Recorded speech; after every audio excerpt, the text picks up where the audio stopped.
رفاقت مل سکتی تھی کہ جس سے زارا کا ان کے گھر آنا جانا شروع ہو سکتا تھا۔ وہ جو بھی رفاقت ہوتی بہت خصوصی قسم کی ہوتی، لیکن سلمان ہر بار خوبصورتی کے ساتھ ٹال گیا۔ ایسا ممکن تھا کہ وہ اپنے انداز سے غلط ہو جانے پر جھنجھلا جاتی یا مایوس ہو کر یہ سب کچھ چھوڑ کر بیٹھ جاتی، یہ کھیل ہی ختم کر دیتی، مگر اس کا وجدان اسے مطمئن کیے ہوئے تھا وہ ایک دن ضرور کامیاب ہوگی، اور کامیابی بہت ہی فرحت انگیز ہوگی۔ لیکن ایسا کب ممکن ہو پائے گا؟ اس سوال کا جواب تو اس کے پاس بھی نہیں تھا، لیکن وہ بڑے تحمل سے اسی وقت کا انتظار کر رہی تھی۔ زارا تو اپنی کوششیں کر رہی تھی، مگر اسے یہ احساس ہی نہیں ہو پا رہا تھا کہ وہ لاشعوری طور پر سلمان کے خیالات سے متاثر ہو چکی تھی، اور وہ کسی کے بھی زیر اثر ہو جانے کا پہلا زینہ ہوا کرتا ہے۔ کئی بار اس نے خود سے یہ طے کیا تھا کہ وہ سلمان کی بات نہیں مانے گی، مگر سلمان کی بات کرنے کا سلیقہ ہی ایسا تھا کہ وہ نہ کر ہی نہیں پاتی تھی۔ اس نے سلمان کی دی ہوئی کتابوں کو لا کر بک شیلف میں سجا دیا تھا، انہیں پڑھنا تو کجا کھول کر بھی نہیں دیکھا تھا۔ کتنے ہی دنوں بعد اس نے زارا سے پوچھا، وہ جو اس رات ہم نے کتابیں خریدی تھی ان میں سے کتنی پڑھ لی ہیں؟ سچ پوچھے تو ایک بھی نہیں، اس طرح بک شیلف پر رکھ دی ہیں۔ زارا چاہتے ہوئے بھی جھوٹ نہ بول سکی۔ اس پر سلمان نے اس کی طرف چونک کر دیکھا۔ ایسا پہلی بار ہوا تھا کہ اس کے چہرے کے تاثرات اس قدر افسوس تھا جیسے اسے بہت زیادہ دکھ ہوا ہو۔ ایسے لگا جیسے کہ اندر کا دکھ اس کے چہرے پر نمایاں ہو گیا ہو۔ زارا کو یہ بات بہت عجیب لگی۔ اس کے گمان میں نہیں تھا کہ وہ اس کی کتابیں نہ پڑھنے پر اس حد تک یہ چیز محسوس کرے گا۔ وہ چند لمحے ایسی ہی کیفیت میں رہا، پھر دکھ بڑے لہجے میں بولا، میں تو سمجھا تھا تمہیں کتاب کی اہمیت کے بارے میں پتہ ہوگا۔ یہ فکرہ کیا تھا؟ ایک ایسا تیر تھا جو اس کے اعصاب میں پیوست ہو کر تن ہو گیا۔ ایسا ہوتا ہے نا، کسی ایک نقطے پر توجہ سوچوں کے در کھل دیتی ہے۔ اس کے ایک جملے کی وجہ سے وہ سوچوں کی وادی میں نہ جانے کہاں کہاں تک کی مسافت کر گئی۔ کیا کتاب اس قدر اہم ہوتی ہے؟ سلمان کو کتابوں سے اتنا ہی پیار ہے، وہ انہیں اہمیت دیتا ہے؟ کیا ہوتا ہے کتابوں میں؟ اس نے کتاب سے ناطہ جوڑ لیا۔ گزرتے دنوں کے ساتھ زارا میں غیر محسوس انداز میں تبدیلی آتی چلی گئی۔ اس کا انداز تو پہلے ہی مہارانیوں جیسا تھا، شخصیت میں ٹھہراؤ آ جانے سے ایک خاص طرح کا رعب آیا تھا۔ اس میں تحمل بہت بڑھ گیا تھا۔ وہ ایک تیزی کی اس کی ذات میں تھی، بہت ہی مدم ہو کر رہ گئی تھی۔ وہ اپنی تنہائی کی لذتوں سے آشنا ہو گئی تھی۔ ہنگامہ خیزی میں بھی اسے اپنی ذات اور شخصیت کا احساس پوری طرح رہتا تھا۔ شعوری اور لاشعوری طور پر رفتہ رفتہ اس کی سوچ میں تبدیلی آنا شروع ہوگی۔ جیسے ہی فرصت کے لمحے میسر آتے، پھر وہ ہوتی اور کتابیں ہوتی تھی۔ اس سے وہ بہت زیادہ فضولیات سے بچ جاتی۔ فون پر لمبی لمبی باتیں تو اب قصہ پرندہ بن چکی تھی۔ وہ کسی بھی نئی فیشن میگزین کی تمنا کرنے کی بجائے اچھی کتاب کی تلاش کرتی تھی۔ ہنگامہ خیزیاں نہ جانے کہاں گم ہو گئی تھی۔ اصل میں ہوتا یوں ہے کہ انسان کو زندگی گزارنے کے لیے سوچ کے تعین کی ضرورت ہمہ وقت محسوس ہوتی رہتی ہے۔ جب سوچ کا رخ متعین ہو جائے تو پھر سب کچھ سہل ہو جاتا ہے، جس کے ساتھ اپنی اہمیت کا احساس پوری طرح اجاگر ہو جاتا ہے۔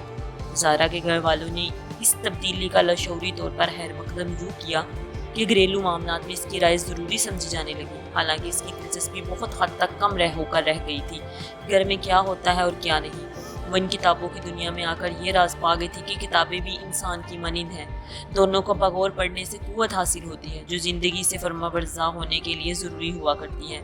اسی سوچ کے باعث اس نے سلمان کو بھی دل کی نظروں سے پڑھنے کا فیصلہ کر لیا۔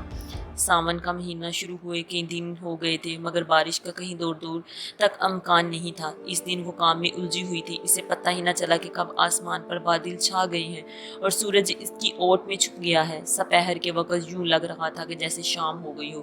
ایک چمکتی ہوئی روشنی شام میں جس میں موسم کے سارے رنگ نکھرے ہوئے تھے، اچانک ہی بارش ہونے لگی تھی، جس سے دفتر کے اندر ذرا سی ہلچل مچ گئی۔ اگرچہ وہ سب اے سی کے ہونک ہوا میں تھے، لیکن بارش کا شور لوگوں کو باہر نکلنے پر مجبور کر رہا تھا۔ کالی گھٹاؤں نے موسم میں تو نشہ ہی بھر دیا تھا۔ اس کے ساتھ ہی ہر شے تازگی بھرا احساس دینے لگی تھی۔ گملوں میں لگے ہوئے پھول تک خوشگواریت سے لہرانے لگے تھے اور پتیاں مسرور دکھائی دے رہی تھیں۔ ان پودوں میں بھی جلسے ہوئے موسم میں بارش کا اثر لیا تھا، تو پھر انسان حبس زدہ ماحول میں کیوں بیٹھتے؟ برستی ہوئی بارش میں زارا بھی دفتر کے بیٹھے شیشے کے اس پار موسم کی ساری کیفیات کو اپنے انداز محسوس کر رہی تھی۔ اس کا من بھی مچلنے لگا تھا، مگر ایک اہم اسائنمنٹ اسے سلمان اختر کو دینے جانی تھی۔ اسے ہر حال میں تیار کرنے کا بھی کہہ گیا تھا، وہ نہ چاہتے ہوئے بھی کاغذوں میں الجھی ہوئی تھی۔ سلمان اس وقت موجود نہیں تھا، ورنہ وہ اس سے اجازت لے کر اٹھ گئی ہوتی۔ یوں بلا اجازت چلے جانا اسے خود اچھا نہیں لگ رہا تھا، جبکہ دل تھا کہ مچلتا ہی چلا جا رہا تھا۔ جذبات سے بھرا ہوا دل بھی ایک جام کی مانند ہوتا ہے، جسے احساس کی ذرا سی ٹھوکر بھی چھلکا کر رکھ دیتی ہے۔ انہی لمحات میں زارا کے دل میں ابھرنے والی خواہش اس کی پوری ذات پر محیط ہو گئی۔ وہ چاہ رہی تھی کہ ابھی اور اسی وقت یہاں سے نکلے اور برستی بارش میں دور کہیں نکل جائے، جہاں وہ بھیگتے ہوئے موسم کا لطف لے سکے، مگر میز پر دھرے کاغذات اسے اسائنمنٹ مکمل کرنے کے لیے کہہ رہے تھے۔ اسے ان دیکھی زنجیر میں کاغذوں کو باندھنا ہی تھا۔ وہ لکھنا چاہتی تھی، لیکن کچھ دیر پہلے روانی سے آنے والے لفظ اس پر گرفت ہی میں نہیں آ رہے تھے۔ خیالوں کی روح بھٹک کر انجانی راہوں پر جا نکلتی تھی اور لفظ وہیں گم ہو جاتے تھے۔ دفتر کا وقت ختم ہو گیا تھا، بہت سارے لوگ تو پہلے ہی جا چکے تھے۔ اس کے سیکشن میں موجود ایک ایک کر کے اٹھتے چلے گئے۔ بارش ذرا سے تھم کر برسنے لگی، یہاں تک کہ وہ کمرے میں تنہا رہ گئی۔ اس نے ساری دنیا کو ایک طرف رکھا، بارش کو نظر انداز کر کے اسائنمنٹ کی طرف متوجہ ہو گئی۔ پھر اسے ہوش اس وقت آیا جب آخری لفظ لکھ کر اس نے خاتمے کا نشان لگایا۔ اس نے سارے کاغذ اکٹھے کرتے ہوئے سر اٹھایا تو سامنے کی سیٹ پر سلمان اختر اس کی طرف دیکھے چلا جا رہا تھا۔ وہ چونک گئی، اس کی آنکھوں میں اپنے لیے پسندیدگی دیکھ کر وہ اچانک نہال ہو گئی۔ خوشی اس کے پورے وجود میں سرایت کر گئی۔ تم گئی نہیں ہو؟ خاصا وقت ہو گیا ہے، سلمان نے خوشگوار لہجے میں پوچھا۔ بہت دنوں بعد ایسا لہجہ سنا تھا۔ آپ ہی کا انتظار کر رہی تھی۔ یہ اسائنمنٹ تیار ہو گئی ہے، اس نے سکون سے کیا۔ میں نے بھی تمہیں ڈسٹرب نہیں کیا، تم بڑی محویت سے لکھ رہی تھی۔ بہت خوشی ہوئی زارا، ایک تو یہ کہ تم انتہائی ذمہ داری دکھائی ہے، اور دوسرا یہ کہ میرا مان رکھا۔ سلمان کا لہجہ ہنوز ویسا ہی خوشگوار تھا۔ میں سمجھی نہیں، اس نے دھڑکتے ہوئے دل سے پوچھا۔ تم بھی دوسروں کی طرح جا سکتی تھی، مگر تم نے میرا کہا مانا۔ حالانکہ تمہارا بھی دل چاہتا تھا دوسروں کی طرح تم بھی سامن اس کی پہلی بارش کو بہت انجوائے کرو۔ اس نے شیشے کے پار برستی ہوئی بارش کو دیکھتے ہوئے کہا۔ پھر زارا کی دی ہوئی اسائنمنٹ اس نے دراز میں رکھ دی۔ ہاں، بہت دل چاہ رہا تھا ایک لمبی سی ڈرائیو کو۔ اس نے پھر شیشے کے پار دیکھتے ہوئے حسرت امیز لہجے میں کہا۔ تب اچانک ہی زارا نے کہا، آپ چلیں گے میرے ساتھ؟ زارا کے جذبات بڑے لہجے میں ایک مان بھی ہوا تھا اس میں نظر آ رہا تھا۔ اس نے دیکھا ہی نہیں کہ سلمان اس کی بات پر بے طرح چونک گیا۔ اس کا چہرہ تمتما رہا تھا۔ وہ کتنے ہی لمحے ایک ٹکٹکی باندھ کر اس کو دیکھتا رہا، جیسے کسی فیصلے پر پہنچ جانا چاہتا ہو۔ پھر وہ دھیرے سے بولا، آؤ چلیں۔ یہ کہتے ہوئے وہ باہر کی جانب چل دیا، جبکہ زارا بے یقینی کی کیفیت میں جلدی جلدی اپنی چیزیں سمیٹ کر باہر کی جانب چل دی۔ اپنے اسی ہی لمحات کو قید کرتے ہوئے وہ نہر کی طرف چل پڑے۔ بھیگی ہوئی ٹھنڈی ہوا کے جھونکے تو موسم کا تحفہ ہی تھے۔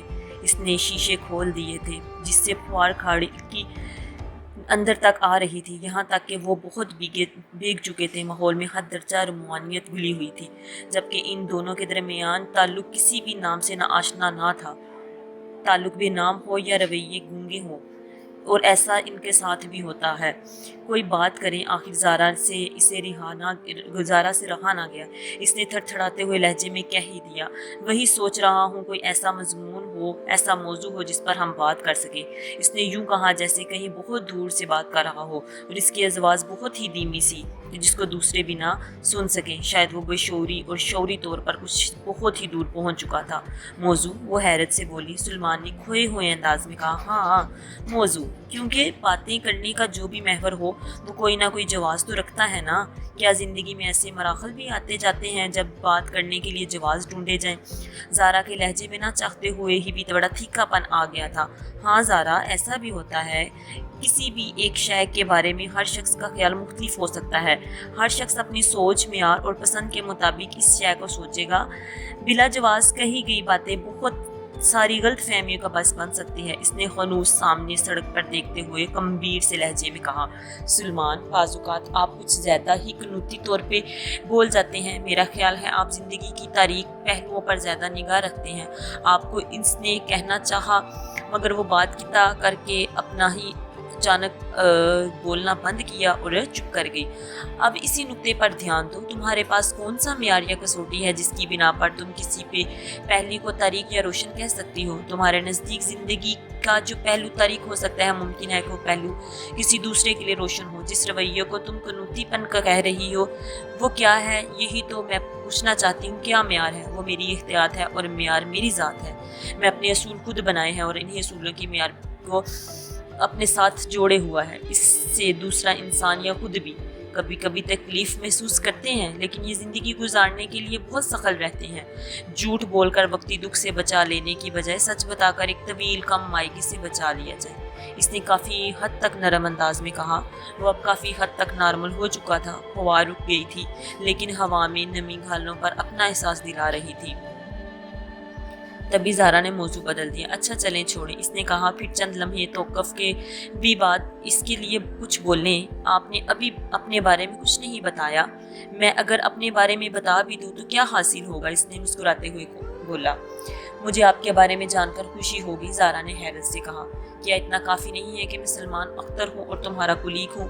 اتنا کہہ کر وہ لمحہ بھر کے لیے چپ کر گیا اور پھر تیزی سے کہتا چلا گیا۔ کسی کا نام و نسب قابل فخر ہو سکتا ہے، لیکن میرے نزدیک اس سے بھی زیادہ اہم کسی بھی شخص کے اعمال ہوتے ہیں۔ انہیں بھی پہچاننا چاہیے۔ کس مٹی کس قسم کی لگی ہوئی ہے۔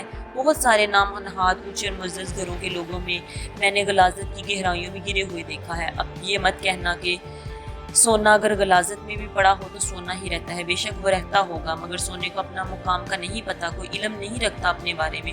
وہ ایک ذات ہے اور اس کو نام بھی انسان نے دیا ہے، اور یہ انسان جو تمام کائنات میں ہر کائناتی شے کے نام رکھتا پھرتا ہے، پھر اپنے بارے میں نہیں جانتا۔ میں سمجھی نہیں، آپ آخر کہنا کیا چاہ رہے ہیں؟ زارا نے جان بوجھ کر پھر سوال کیا۔ یہی کہ نام و نسب کی بجائے میرے اعمال زیادہ میرے لیے اہمیت رکھتے ہیں، اس نے دھیرے سے کہا۔ تو وہ سمجھ گئی کہ وہ جتنی بھی کوشش کر لے اب وہ اپنے بارے میں کچھ نہیں بتائے گا، لہٰذا وہ موضوع بدلتے ہوئے بولی۔ موسم کیسا ہے؟ بہت ہی پیارا، بہت ہی سہانا، اس نے کیف آورڈ لہجے میں کہا اور پھر مسکرا دیا۔ اگر میں ساتھ چلنے کو نہ کہتی تو کیا تب بھی آپ یہ موسم انجوائے کرتے؟ اس نے یوں ہی بات بڑھا دی۔ نہیں، میرے خیال میں نہیں، اس نے ایک لمبی سانس لیتے ہوئے کہا۔